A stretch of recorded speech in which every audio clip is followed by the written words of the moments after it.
Many years had passed since Arya Stark had sailed west, chasing the unknown beyond the edges of any map. But the world she left behind never really left her. The sea gave her peace, but not purpose. And one day, as her ship floated still under, the gray sky, a whisper in her heart, pulled her back. She turned the boat east, back home, back to Westeros. But it wasn't the same place anymore. She didn't dock like a hero returning. No banners, no name, just her and the quiet steps of a ghost. She wore the face of a commoner, silent, unnoticed. First, she walked through the riverlands, then the roads toward Winterfell. People talked in taverns, in markets. She listened. Bran the Broken was king of the Seven Kingdoms, or what was left of them. The realm was tired, still bleeding from wars, still broken in pride. Sansa was queen, in the north. Strong, calm, cold. People spoke her name with honor. Jon was gone, exiled to the cold once more, and Arya, most barely mentioned her at all. She went west, someone laughed once. Drowned or disappeared. Good riddance. Arya kept quiet, but her fingers curled around the hilt of the blade she still carried. She reached Winterfell just before dawn, hiding behind the walls she once called home. She watched the guards switch shift, watched the same halls where she once trained, once bled, once loved. No one recognized her. Even when she stood near, face uncovered, eyes searching, she passed by the statue of Ned Stark. She whispered, "You told me to stay strong." "I did. But they forgot me, Father. Even you." Inside the hall, Sansa held court, confident, calm, praised. Arya watched from behind a pillar. She saw people bow. She saw respect. She saw power. But she also saw something else. Lies, the realm, was playing the same games again. Corrupt lords lining pockets. Sycophants speaking of loyalty but planning betrayal. Nothing had changed. All the death, all the pain, and nothing changed. She thought of Gendry, of Jon, of their sacrifices. She thought of the faces she wore, the lives she ended for peace, and still forgotten. That night, she sat alone by the Godswood tree. She didn't pray. She didn't cry. She planned. "This realm will not remember me as a girl who sailed west," she murmured. She stood up, fierce and steady. "They will remember me as the queen who made them afraid to forget." Her eyes looked south, to King's Landing, to the Iron Throne, to the crown that should have never mattered, but now meant everything. Arya entered King's Landing without a sound, just another shadow in the crowd. Her face was not her own.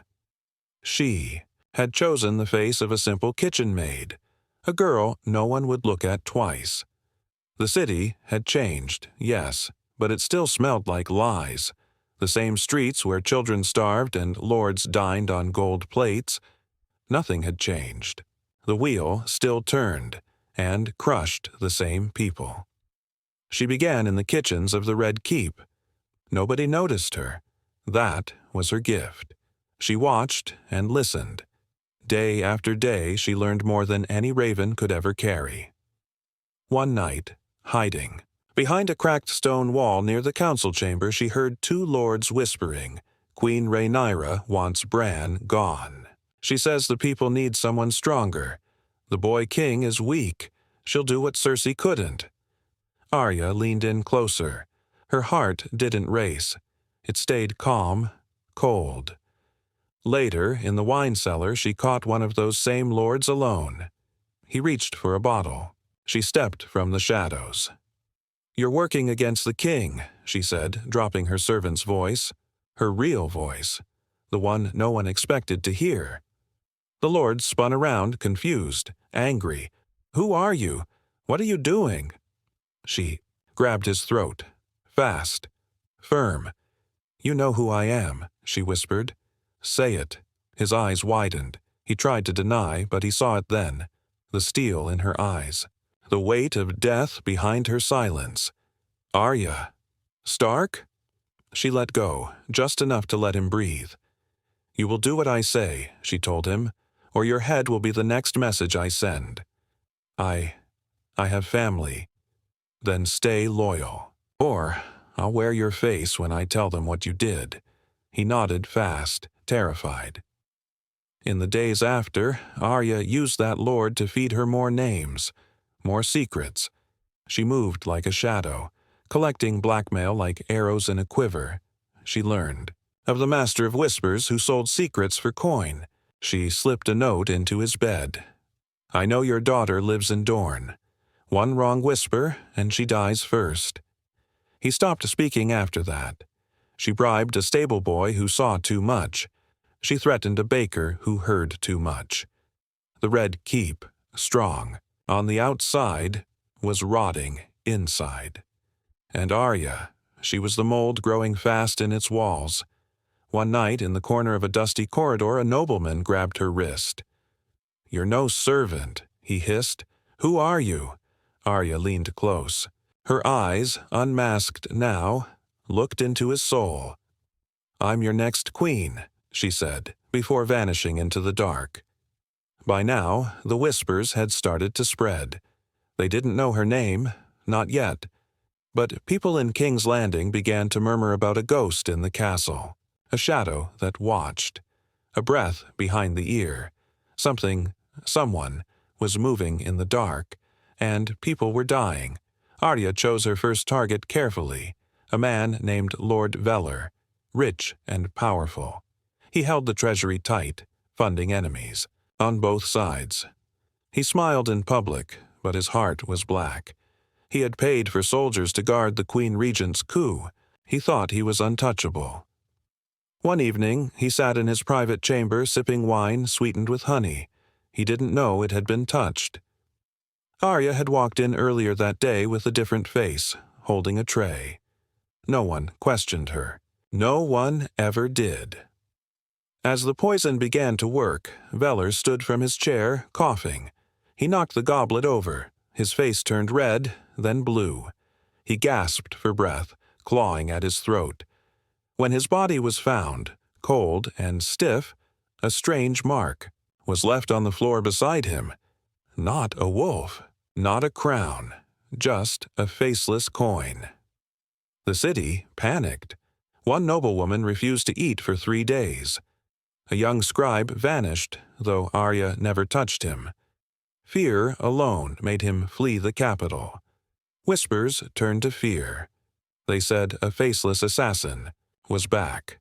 Some blamed Bravos. Some blamed the gods.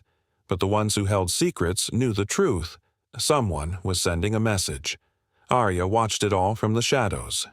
She didn't smile. She didn't celebrate. But in her heart, she knew. This was how you take a throne. Not with cheers, not with love, but with silence, with fear, with memory. In the council room, the Queen Regent shouted at the guards.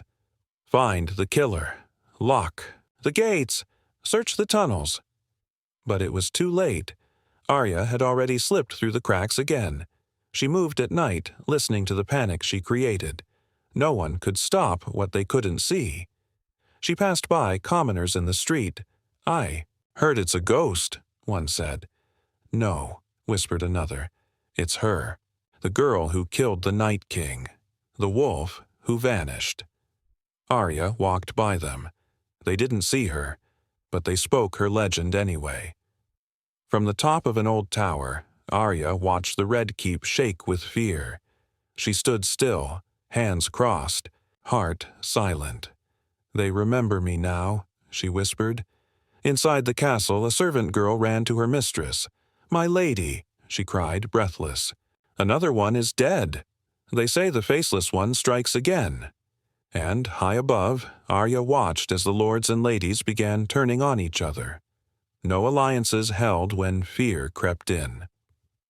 In Winterfell, Sansa received a raven. The message said, "The faceless shadow walks again. She is in the city." Sansa stared at it, pale. This feels like her. The raven had barely left Sansa's hand before she called for her horse. She didn't wait for guards, for counsel, or for reason. Her heart told her what her mind feared to admit. Arya was back, and if Arya was in King's Landing, something was already burning. The journey to Winterfell had been cold, long, and silent, but the reunion came quietly too.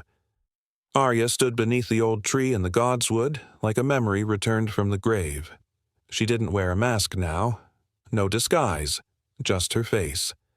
That same wild fire in her eyes. Sansa didn't run to her. She walked. "I knew it was you," Sansa said. Arya didn't turn. "You always know," Arya replied, her voice flat. They stood like that for a moment. Sisters, but strangers. "Why didn't you come through the gates?" Sansa asked. "They weren't mine anymore," Arya said. "You're wrong," Sansa said softly. "You're a Stark. This is your home." Arya turned finally, and the coldness in her voice could have shattered stone. "No," she said. "It's your home, your court, your banners, your name on every mouth." Sansa frowned, stepping closer. "That was never what I wanted. You left, Arya. And when I did," Arya snapped, "the world erased me. I became no one for them.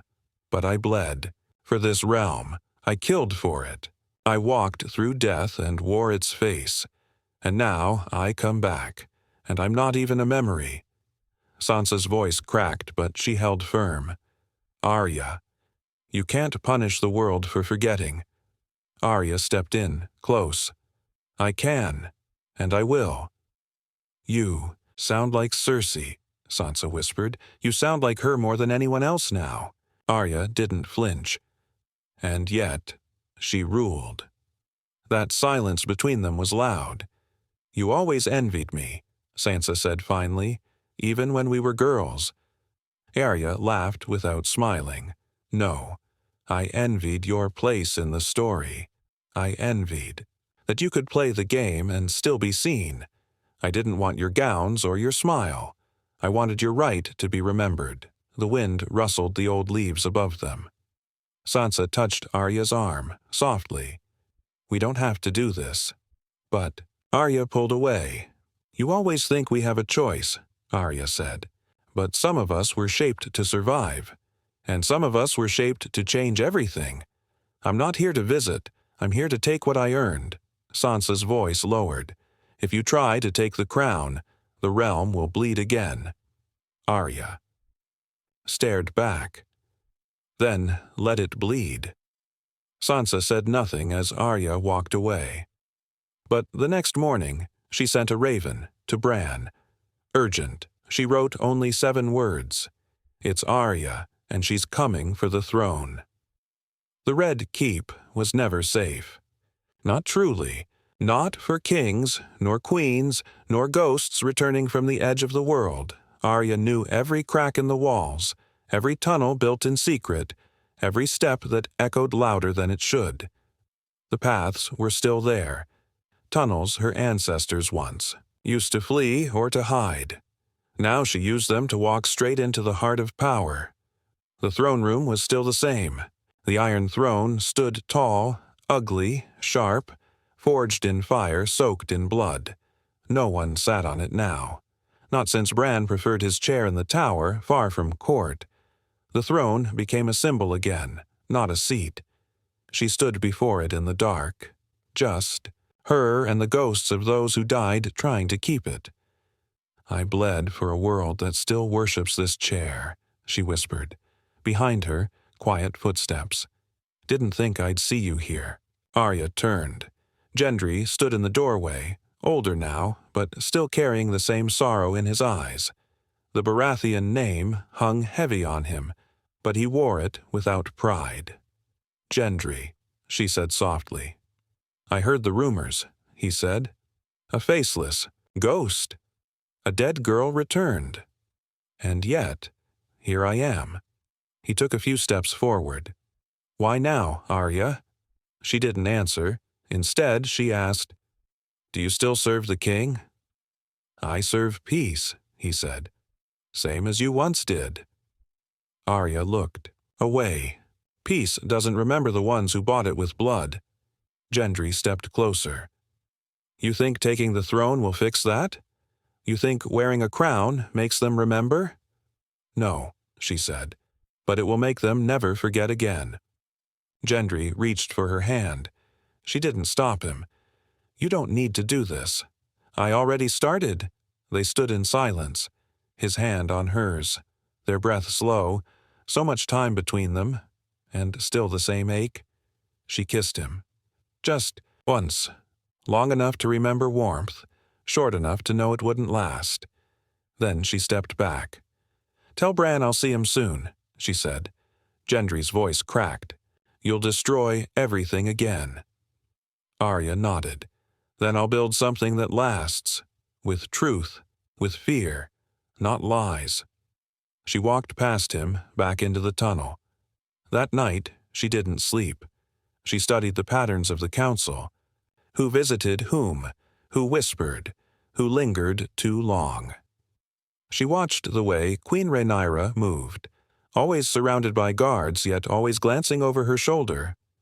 Arya knew that look. She had worn it once in a place called Braavos. And now, the woman in power wore it too. At the next council meeting, a servant handed Rhaenyra a note. No signature. Just one sentence written in blood. I'm already inside. The market square was loud that morning. Bakers yelled prices, mothers bargained, children chased each other around muddy carts. For once, the city felt alive. But Arya knew the silence, beneath the noise. She heard it in the nervous laughs, in the way guards stood too straight, in how the nobles didn't walk alone anymore. Then it happened. In front of 1,000 people during a public trial in the square, Lord Grell, cousin to Queen Rhaenyra, stood accused of treason. It was meant to be a show, a trick, a way to gain sympathy for the crown. His guilt was fake. The trial was fixed. A pardon was ready in the Queen's hands. But Arya had other plans. She moved through the crowd, no face, no name. She walked slowly toward the trial stage. The guards never saw her. The lords barely blinked as Lord Grell was about to confess. A woman stepped forward. "Liar!" she shouted. Everyone turned. It was Arya. No mask now. Just her. The guards moved, too late. With one clean motion, Arya threw the blade. Small, sharp, silent. It struck Lord Grell straight in the throat. He collapsed to his knees, choking on blood. The crowd screamed. The Queen stood. The guards ran forward, but Arya raised her voice, calm, fierce, filled with fire. This man lied. This man killed. This man wore loyalty like a mask while selling your lives behind closed doors. People froze. Her voice carried through the square. They want you to kneel, Arya said. Not for justice, but for fear. Whispers filled the air. Then something strange happened. Claps. From the back of the crowd, a woman began to clap. Then another. Then more. Until the square rang with noise. Not screams, but applause. Arya vanished before the guards reached the stage. By the time they searched the tunnels, she was already gone. But the city was different now. Painted on the wall near the council chambers, someone had scrawled a phrase. The faceless queen watches. Rats scurried from noble homes. Secrets spilled. Loyal guards started questioning orders. Some even switched sides. Small folk began whispering her name with hope, not fear. Arya had done more than kill a traitor. She had started a fire, and no one could put it out. In the Red Keep, Queen Rhaenyra slammed her fists on the table. Who does she think she is? She hissed. Bran, far away in his tower, said only one word when he heard the news: Arya. That night, a decree was sent across all 7 kingdoms, a reward: 10,000 gold dragons, dead or alive. Arya Stark, traitor to the crown. But the people no longer saw her as a traitor. They saw a queen they never chose, but maybe the one they needed. The Red Keep was splitting from the inside. Council meetings grew shorter, voices sharper, eyes more suspicious. Everyone was watching everyone else now. And Arya? She was watching all of them. She didn't need swords. She used silence. She didn't need an army. She used secrets. 2 council members became her next focus: Lord Tywin, the master of ships, and Sir Corus. The Queen's Hand. Arya had learned everything about them: who they owed money to, who they feared, who they betrayed behind closed doors, and, most of all, who they hated. She sent Lord Tywin a letter one evening, sealed with no crest. Inside, a sketch of his son, gambling in a Braavosi tavern. A note below it: "He lives because I say so. Swear your loyalty, or bury your heir." He didn't sleep that night. 3 days later, Tywin voted against Rhaenyra's plan to double taxes on the Outer Kingdoms. She screamed at him in private. Arya watched from above, hidden in the shadows of the ceiling. Then came Sir Corus. Arya cornered him after dusk in the hallway behind the throne room. No mask, just her voice in the dark. "I know you're tired of serving a queen who doesn't listen." He drew his blade. She didn't flinch. "I know about the letter to Dorne," she whispered. "I know about the coins passed under the table." He froze. She stepped closer. "I don't want to kill you," Arya said. "I want you to help me tear this broken game apart." Sir Corus didn't say yes, but he didn't tell the Queen either. That was enough. The next week, a letter reached the Reach, falsely stamped with Bran's seal. It accused Queen Rhaenyra of hoarding grain, planning war. But it wasn't from Bran. Arya had forged it perfectly. A quiet rebellion stirred in the countryside. More farmers refused to send harvests. Small folk started riots in the south. Arya's storm was spreading. Inside the castle, Queen Rhaenyra grew desperate. "We're under attack," she told her circle. But not with swords. With shadows. Bran heard the news in the north and felt it too. He stared out the window, watching snow fall on stone. "She's turning them from the inside," he said to no one. Then another death. A young lord from E. The veil, stabbed in his sleep. No guard saw a thing, no locks broken, only a single coin left behind. Fear choked the capital. Arya sat in a cellar with her growing list. A new name added each day. New allies, new enemies. And then one of the council members she had spared whispered to her in secret. "They're turning on each other. Your name frightens them more than dragons ever did." Arya's eyes stayed.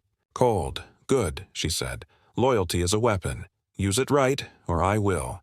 Bran receives another raven. Only 3 words this time. She's winning, quietly. It was long after midnight when Arya entered the tower. No footsteps echoed. No guards stirred. She moved like a forgotten memory.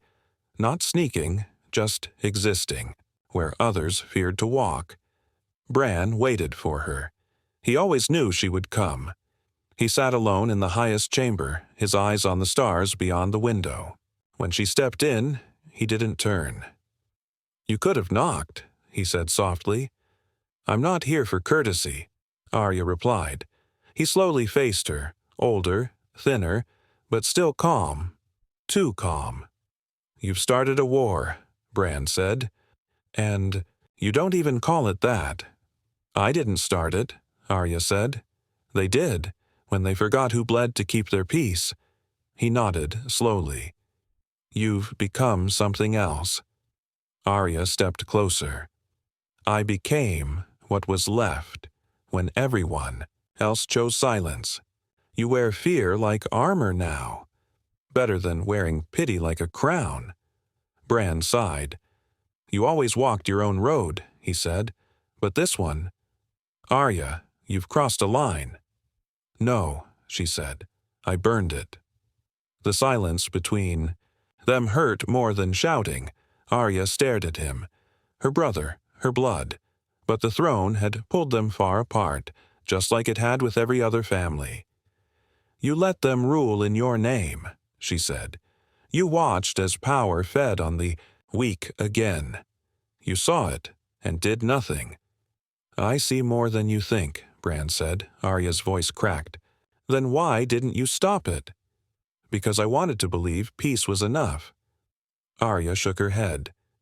Peace is a lie they tell to keep control. You gave them peace. I'll give them truth. Bran studied her, his eyes far older than his face. You've become the storm, he said. She didn't deny it. I'm not proud, she said, but I'll be remembered. Bran's voice dropped low. And when the story is told, what will they say about you? Arya paused. That I ended the game they refused to stop playing. Bran rolled his chair forward close now. He looked up at her, quiet. You can kill me. Arya blinked. I won't stop you, he said, but if you do, you become them. Arya stood there, her blade still sheathed, a long silence. Then she stepped back. No, she said, I won't kill you. Bran's breath caught. But you will leave, Arya added. Tonight, no more crown, no more kingdom. Bran looked at her one last time, then nodded. I'll go north, beyond the wall. Again, Arya didn't respond. She turned and walked away. By dawn, Bran was gone. No fanfare, no announcement, just silence. That evening, Arya stood before the empty throne. The realm waited. She didn't ask permission. She took the throne. She sat. Not as a queen born from name, but from fire, shadow, and memory. Far away, a raven flies from the south. The scroll tied to its leg reads, Another rebellion is rising. Arya ruled with silence, not songs. There were no grand feasts, no banners raised high. Her court was small, her laws strict, her justice fast. And in the streets of King's Landing, something strange happened. Crime dropped, corruption shrank, and fear became law. She didn't sit in meetings for long. She didn't argue with lords. She simply spoke once, and the realm listened. Those who crossed her vanished. Quietly, no blood on the stones, just absence, and the coins left behind. They called her the Faceless Queen now. The small folk whispered it with awe, the lords with dread. Some called it peace, others called it terror, but it worked. Still, Arya walked the halls alone. One night she returned to the godswood behind the castle. No guards followed. She stood beneath the heart tree, eyes closed. I won, she whispered, and I feel nothing. Behind her, soft footsteps. Gendry. He didn't bow. He didn't speak right away. I had to see it with my own eyes, he said. Arya turned. You don't look proud, she said. I'm not, he replied, but I'm not angry either. They stood together, like ghosts remembering what could have been. You built something, he said, but it's cold. I gave them safety, Arya said, at the price of fear. She looked away. Peace never remembered the people who made it, she said. Now they'll never forget. Gendry stepped closer. But at what cost, Arya? You sit on the throne, but you've got no one beside you. She didn't answer. He placed something in her hand. A simple ring. Rusted, forgotten. The one he gave her long ago when he still thought love could be stronger than war. "You never needed a crown," he said. "You just needed to be seen." Arya stared at the ring, then at him. "I'm not the girl you kissed," she said. "And I'm not the boy who waited," he replied. She closed her hand, holding the ring tight. He left before she could say another word. Back in the throne room, she sat in silence. The throne didn't feel like victory. It felt like stone, heavy, sharp. A raven arrived that evening. The message was clear. In the south, Lord Darren of Oldtown refused her new taxes. He had raised an army. He spoke openly. "The north sent us a ghost to rule. We want the living." Arya read the scroll twice. She didn't blink. Then she rose. "Prepare the riders," she told her council. "We go south." No shouts, no panic, just orders. But in her eyes, something flickered. Not rage, not fear, but exhaustion. She had power, but no joy. She had control, but no peace. She had everything, and yet nothing that ever mattered. That night, Arya sat alone in the war room, a map before her, enemies behind her, silence beside her, and in the candlelight her own reflection whispered, "Is this what you wanted?" The castle slept, but Arya did not. She walked alone through the long stone halls, the cold echo of her boots the only sound. No one dared stop her. No guards asked where she was going.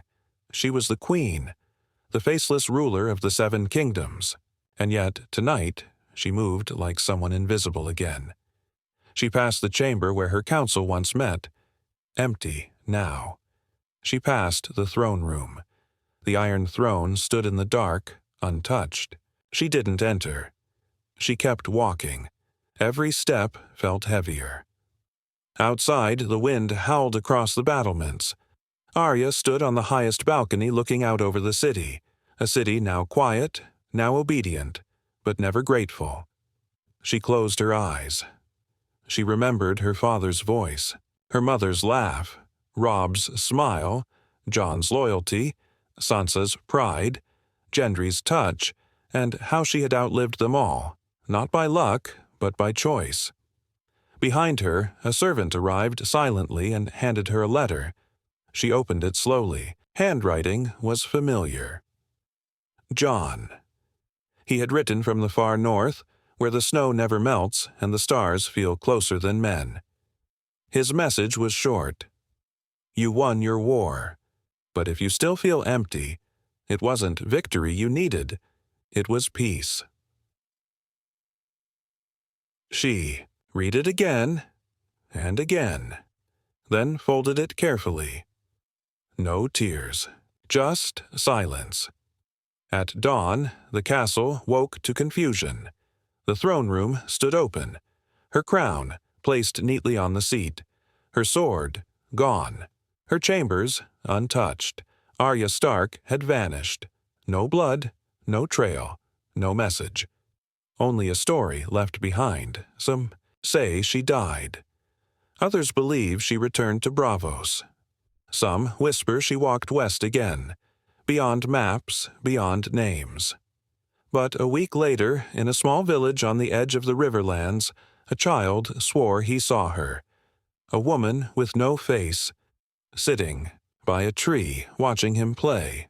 She smiled, he said, then vanished when he blinked. No one believed him. But the tale spread. The faceless queen had become a myth. No statues, no songs, just fear, just legend. And somewhere far from the throne, a lone traveler moved from town to town, faceless, nameless, helping some, judging others. She left behind kings and queens. She left behind thrones. Because in the end, Arya Stark realized something no ruler ever did. You can win the game. You can take the crown. You can make them remember. But the cost is never being yourself again. So she chose freedom. The kind that no sword can protect and no crown can offer. She became the story told in whispers. A queen no longer, but still unforgettable.